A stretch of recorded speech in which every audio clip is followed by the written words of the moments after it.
नमस्ते बच्चों, आज हम एक नए कहानी को सीखते हैं। इस कहानी का लेखक है रविंद्रनाथ टैगोर है।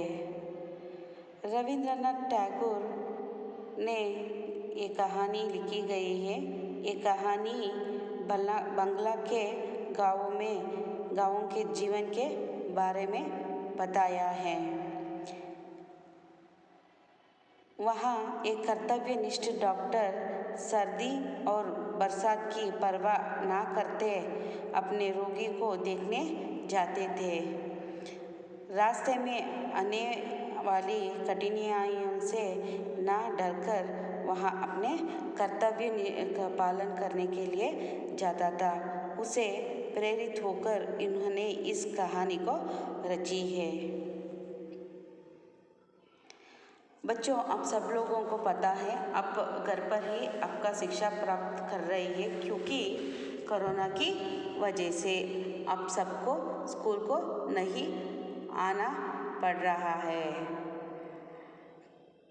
आपको पता है इस रोग को वैद्य डॉक्टर्स ने कई परिश्रम कर रहे हैं। उनका जीव का भय डर ना करते हुए हमको क्या कर रहे हैं, ट्रीटमेंट दे रही है। ऐसे कर्तव्य पालन करने वाले डॉक्टरों के बारे में अनेक परिस्थितियों में भी उनका जीवन भी बहुत कठिनाइयों से चल रहा है और अनेक कठिनाइयों को वो सामना कर रहा है। ऐसे डॉक्टर के बारे में इस पाठ के द्वारा हम जान सकते हैं।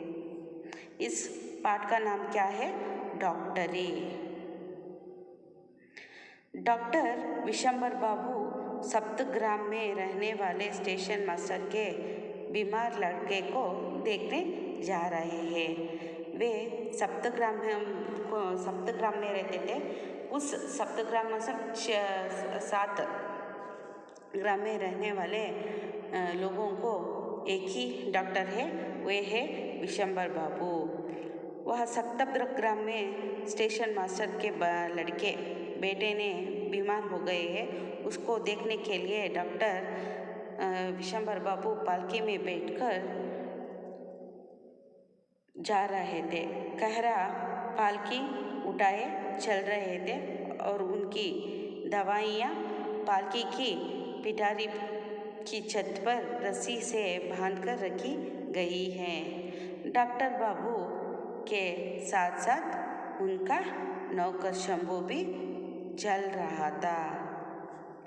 विष्णुपुर पहुँचते पहुँचते ही शाम हो गया है। डॉक्टर साहब को रास्ते में एक आदमी मिला और उससे पूछा।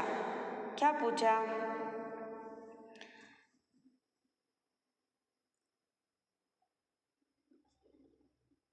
सप्तग्राम में और कितना दूर है? उन्होंने बताया और अभी दूर है।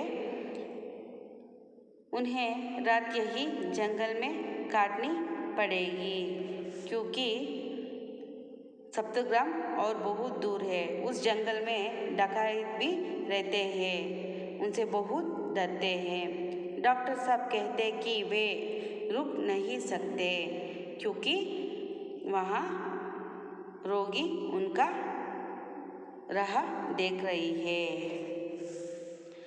अचानक ही पालकी की छत पर रखी दवाइयों का बक्से नीचे गिर पड़ी और पालकी की लकड़ी टूट पड़ी। जो बांधा गया दवाइयों का बक्से नीचे खुल जाती है और पिटारी नीचे गिर जाती है। फिर पालकी का डंडा लकड़ी टूट जाता है। अब तो रुकने की कोई अतिरिक्त चार नहीं रहा। डॉक्टर साहब ने रात वही जंगल में काटने पड़ा, क्योंकि पालकी टूट पड़ी थी ना, इसीलिए। निश्चिंत होकर वहाँ कंबल बिछाकर लेट गए। विशंबर बाबू ने लेट गए। थोड़ी देर में ही कहरों के सरदार बुद्धू ने बताया कि कुछ डाकू इधर ही आ रहा है। जो उनके साथ एक नौकर पालकी की कह रहा रहता था ना, उसका नाम बुद्धू था। उसने डॉक्टर विशंबर बाबू को बताया कुछ डाकुओं ने हमला करने के लिए हमारी ओर बढ़ रहा है। डॉक्टर साहब ने कहा कि तुम लोग तो हो ही, डरना क्यों? लेकिन बुद्ध ने बताया कि सारे कहरा डरकर भाग गए। जितना भी यहाँ कह रहा था काम नौकर था, वो सब डर के मारे भाग गए और अब मैं भी भाग रहा हूँ। ऐसा कह के वहाँ से दौड़ गया। डर से विशंबर बाबू ने शंभू शंभू ऐसे जोर से आवाज़ दिया। तब शंभू ने वहाँ आया और सारी बात सुनकर उसने डॉक्टर साहब से कहा कि डरे नहीं साहब, आप डर क्यों रहे हो? जब शंभू को डरना क्यों चाहिए? ऐसे कहा। इतनी देर में 5 डकाई आकर आक्रमण किया। शंभू ने उन लोगों से मारपीट करके उन 5 लोगों में 3 लोगों को घायल किया। वैसे मारपीट करने वजह से 2 लोग, उन 5 लोगों में 2 लोग डर के मारे वहाँ से भाग गए और 3 लोग घायल हुए। उस घायल हुए 3 लोगों को देखकर विशंबर बाबू ने शंभू को दवाइयों को बाग से लाने के कहा। तब शंभू को समझ में नहीं आया। तब शंभू ने कहा, अब दवाई का पिटारी बॉक्स को क्यों लाने को कह रहा है? ऐसे पूछा।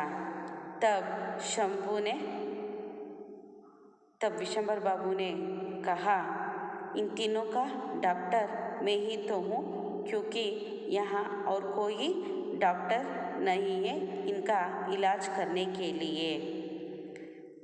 मुझे पता नहीं इनका हड्डियाँ कितना टूटी है, कहाँ टूटी है, इनका मरम्मत कराना है। जाके तुरंत दवाइयों का बक्से लाओ। ऐसे कहकर शंभू को भेजा।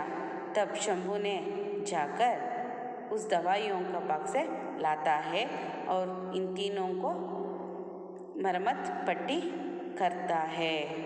वे दोनों मरम्मत पट्टी करता है।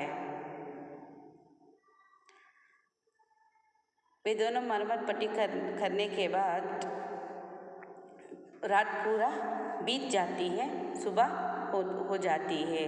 सुबह होने से जो लोग भाग गए वो लोग सभी वापस आ जाता है और देखकर हैरान हो जाता है।